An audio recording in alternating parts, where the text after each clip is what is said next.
Welcome to Divine Mission Podcast, where we share snippets of joy to uplift, inspire, and motivate you. I am your host, Eva the Diva, and I am thrilled to bring you stories that transform everyday moments into profound experiences. This is day one of me in Turkana.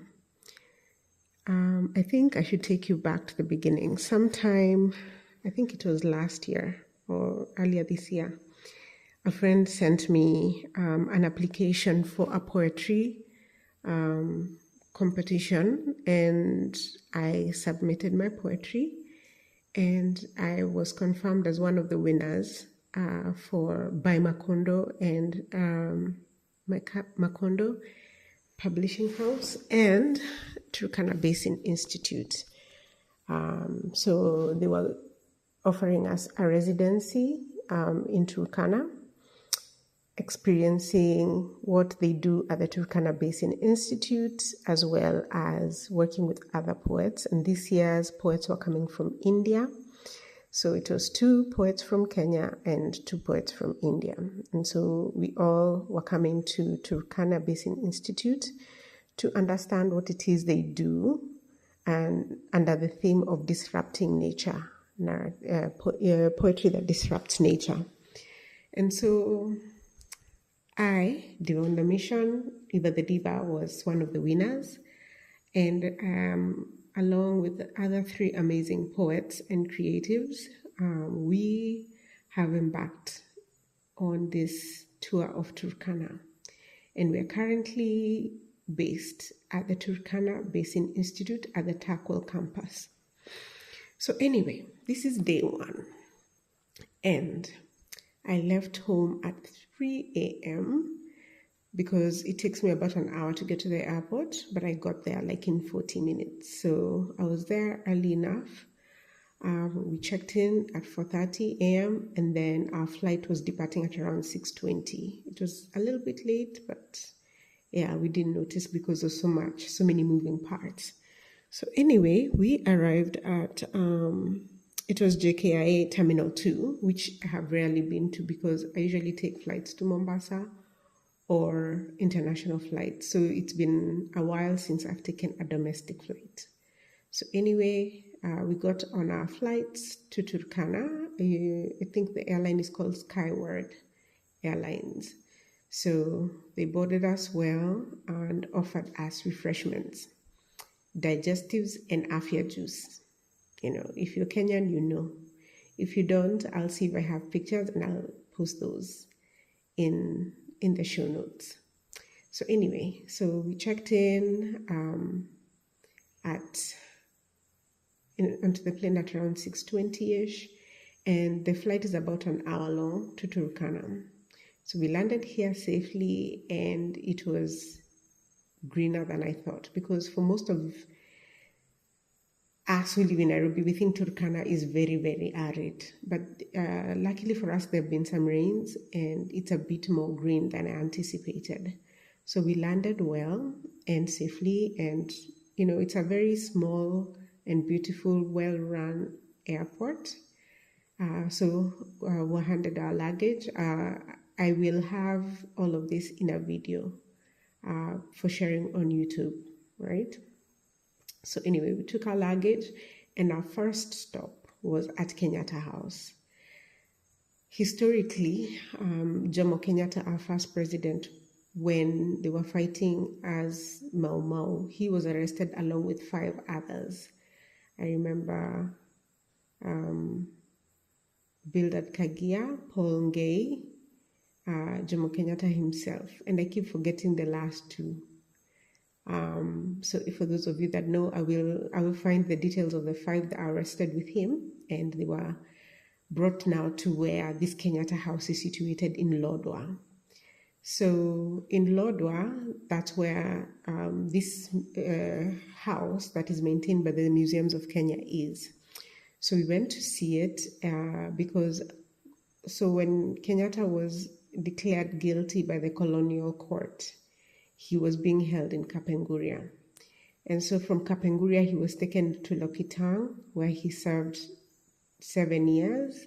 And then after the 7-year stint was over, they kept him here in Lodwar at this house for 2 additional years before now they released him. And so we went to see what the quarters were like. So it was basically a bedroom, an open air, like living room with a fireplace. And then they had an office and a shower area. Then they also had flush toilets. This is around 1958-ish. So they had outside flushing toilets that were situated in the middle of the camp. So from what our guide was telling us, Jomo Kenyatta wanted his house to face away from the people he did not agree with, because they were being held, each one at their own house in the same compound. And so he wanted his house to face away from the people he did not like. And I found that very, very interesting. And I wonder what the nuance of that was, if there was nuance, if it was a political difference, and all that. So it was a lovely tour. We saw the houses. Kenyatta's house is the most well-maintained house of the 5, because the Museum of Kenya have put more priority on that, although we were informed that the other houses would be maintained as well and repaired so that they are in a state worth showing and in a way that people understand, because if they're left to become broken down and dilapidated, it'll not be much of anything to tell, or there'll be nothing to show. So we saw the other 5 houses. They were all identical. It's just that Kenyatta's house was the best maintained of the 5. So from there we went to the library, and they have a decently stocked library. It's just that you can tell that the books are mostly Western authors, and it was sad to see that there were no African authored books in that library. My hope was that I would also be able to find information about Jomo Kenyatta himself, his life, his struggle, his political history, and all that as part of the museums. But I was informed that that information is stored in the National Archives. So anyway, so we toured the library, and after that we went to the local supermarket. I think the big one is called Kilimanjaro Supermarket. So we sat there, or rather we went there, did a little shopping, and then got on the road to come to the Turkwell campus of the Turkana Basin Institute. It is in the area called Turkwell or Tirikwel in local dialects. It's Tirikwel. I hope I'm not mispronouncing it for those who understand Turkana. So anyway, we come to a bug. Okay, so we come to Turkana. It's about an hour, maybe 15 minutes by pickup truck. And we arrived safely and are received very warmly by the staff here, who are very friendly and very courteous. So they received us well, took our luggage to our cabins.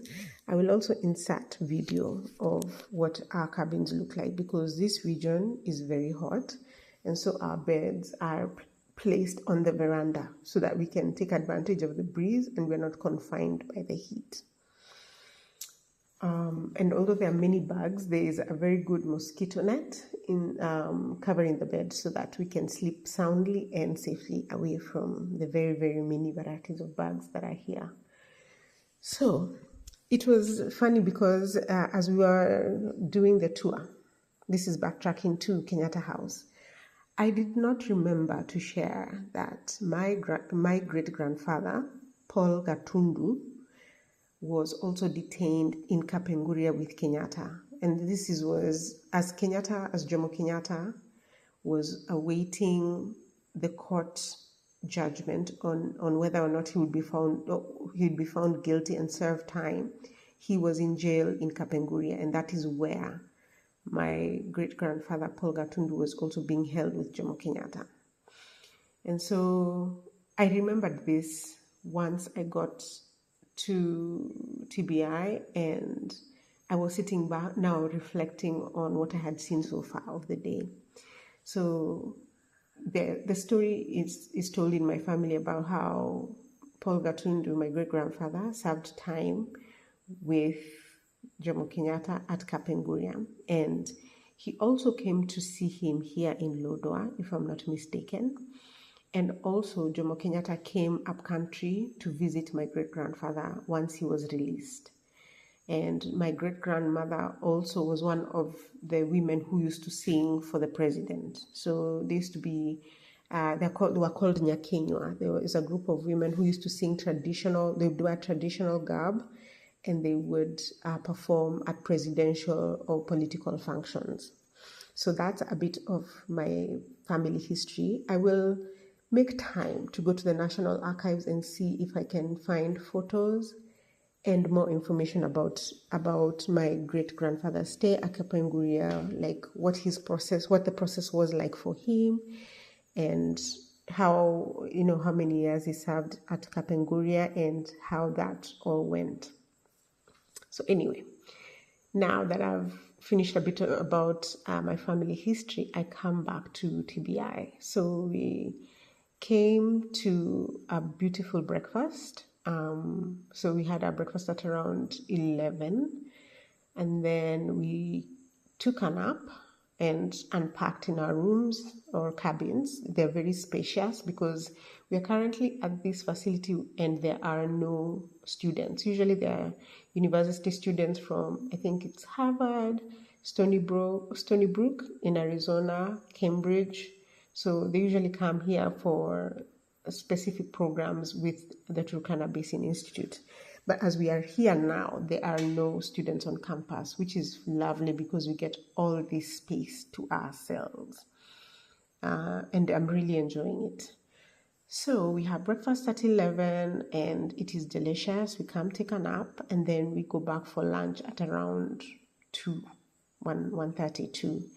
We had a beautiful salad and I think it was some beef. It was some roast beef, and there was also fish, and we enjoyed that very much. It was an avocado salad with tomatoes, the smoked beef, and there was tuna as well, and there was some feta cheese and plenty of water. So we've been hydrating because it gets a bit hot here, and it is important to stay hydrated, especially because we are here for 8 days and there's a lot that we need to see and do.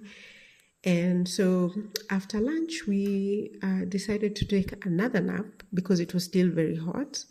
And then at 3:30, we headed off to get a tour of this campus. And I'm in awe about what is accomplished at this institute because they showed us their labs, they showed us their offices, they showed us the replicas of the archaeological items they've recovered in their digs. And there are many locals who are also specialists in securating the finds and all the pieces that are part of their library and part of their lab. And then they also have, we toured now their labs and looked at maps of the areas they cover, which gives us a greater understanding because Lake Turkana is a huge lake that is very significant in this region because of the way it has been a source of livelihood for the communities along its shores. The Turkana are the largest tribe, but there are many other tribes that are Nilotic and that live off of the river. And River Turkana, if you look at the map, kind of comes down from Ethiopia. I think there's Omo River, and then when it gets to Kenya, it becomes Turkana, Lake Turkana. So the Oromo are also like part of the river that flows, like the Omo River is in Ethiopia. It flows down into Lake Turkana as it sits. And then also Turkwel is a river that feeds into Lake Turkana. And that's why this is called the Turkwel or Tirikwel campus, because it is by the Tirikwel River. And this water also is it's also dammed for electricity that is then supplied to Nairobi CBD and its environs. So it is very crucial ecosystem, even for Kenya as a whole.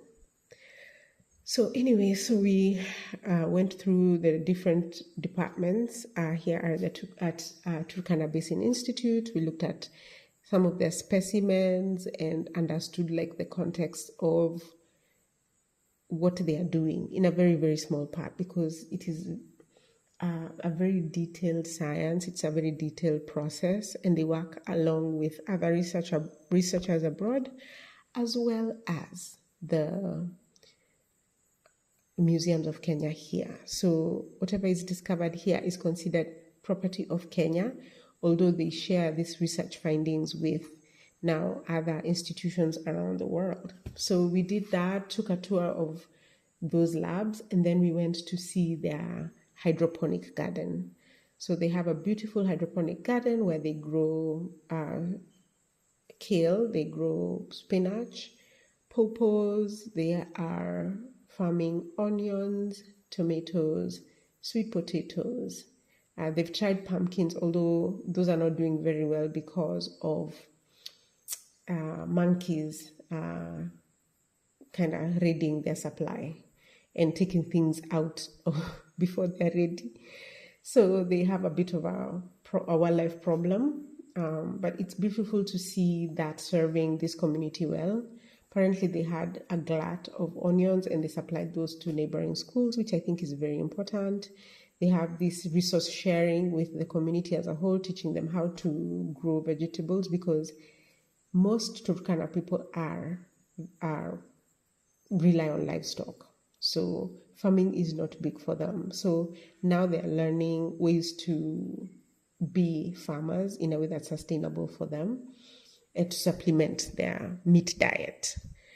This region is very dry, so farming in small batches can get very difficult, but there are bigger farms in some areas. And even resource sharing and understanding the ways of farming, I think, is important. So anyway, we went through the hydroponic garden, and then we went to see the founder's house. So this institution was founded by Richard Leakey, and he has a cabin that is situated on this campus, kind of like what we are living in, just a bit more detailed, with more like of a kitchen inside, and yeah, but it's mostly like something similar to what I have, just in a different area of this land.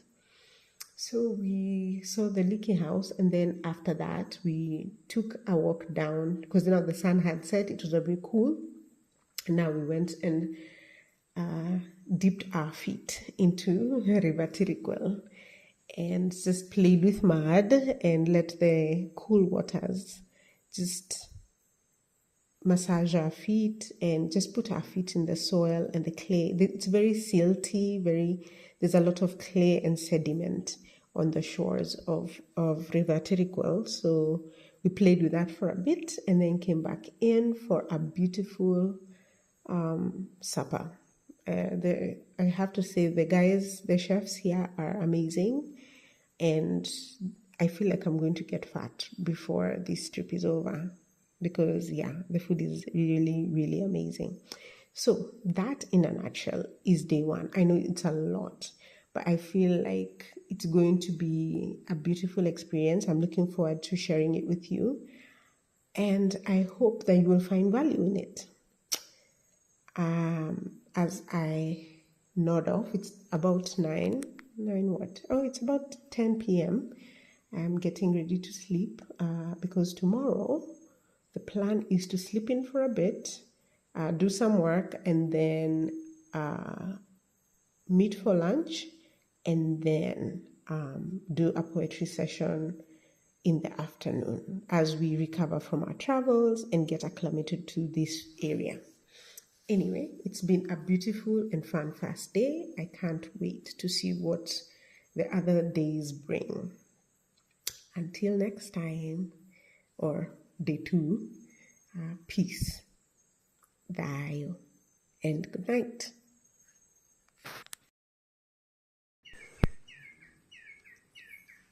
Hi, Divination listeners. This is Eva the Diva signing in on day 2 from the Turkana Basin Institute off the shores of River Terikwel. Today was a beautiful day. We took it easy because our 2 colleagues from India had a really long journey, traveling all the way from their homes to come to Kenya for this residency. And they needed time to just catch up on sleep and get oriented with the place. So today was mostly focused on sleeping in, having a slow morning, and just privately interacting with nature. For me, the thing that stood out in the morning, okay, so the sunrise is really beautiful. The landscape allows you to see really far into the horizon. So it's mostly a canopy of acacia trees and sand, and at the very edge of the horizon is where you see ranges, a range of hills at the end of the horizon. So the landscape is pretty flat. We were told that they do not have a lot of wild animals because the local Turkana people are protective of their cattle. So they do all they can to keep away any wildlife. And so you will not see a lot of predatory animals in this area. So we have a huge population of birds and apparently snakes. So we were being told that by our guide, Joshua, that they usually have spots where they have water for the animals, the birds and the snakes, to also prevent them from coming to the areas where humans live and sleep. So that's also a strategy for keeping those animals away from your living areas. If you provide them with their own watering hole, they will not come to yours.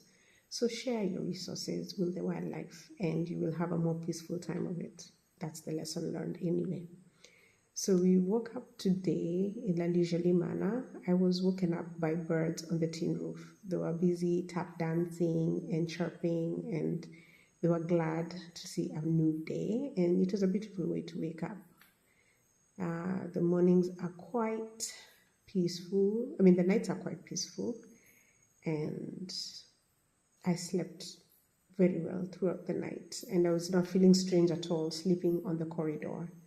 It was actually nice and cool, although closer to the morning I could feel a little chill, and there's a blanket handy for you to cover yourself if you feel that you need an extra layer. The mosquito nets worked very well, keeping away the bugs from me. So we had breakfast, beautiful, delicious breakfast. The team here knows how to prepare good food, and they do it very well. So we had a beautiful breakfast and then came back to our rooms to do a little bit of writing, reflections, and just do some poetry related stuff individually, and then had lunch. And then after that we went and now we shared what we had so far based on the discussions we've had, the prompts we were given for guidance, and the discussions we've had with our various guides at TBI since we landed. So it was a very engaging session. and our individual backgrounds create a very interesting canopy for our poetry to sit. And it was a very productive, engaging session with fellow poets and creatives. So we did, so it was a wonderful afternoon spent, and we went to the edge of the campus where they have like a rooftop dining area where you can, it's a pretty huge area where you can sit, have discussions, even work individually if you want to. So it was good. It was a good breezy spot to work from, especially considering how hot these areas get in the afternoon. So after that discussion, we had a beautiful supper where we again talked to Chalo, he's kind of one of the guys in charge at TBI, and now we're talking about the focus of the Turkana Based Institute, their focus of study, how they go about recruiting, funding, and generally understanding how they work to have such great organization, have great skilled colleagues who are also, pursuing similar goals. You can see that there's a lot of pride, like the people who work here are mostly local, if not Kenyan, so either from the Turkana community or from the nearby Kenyan communities.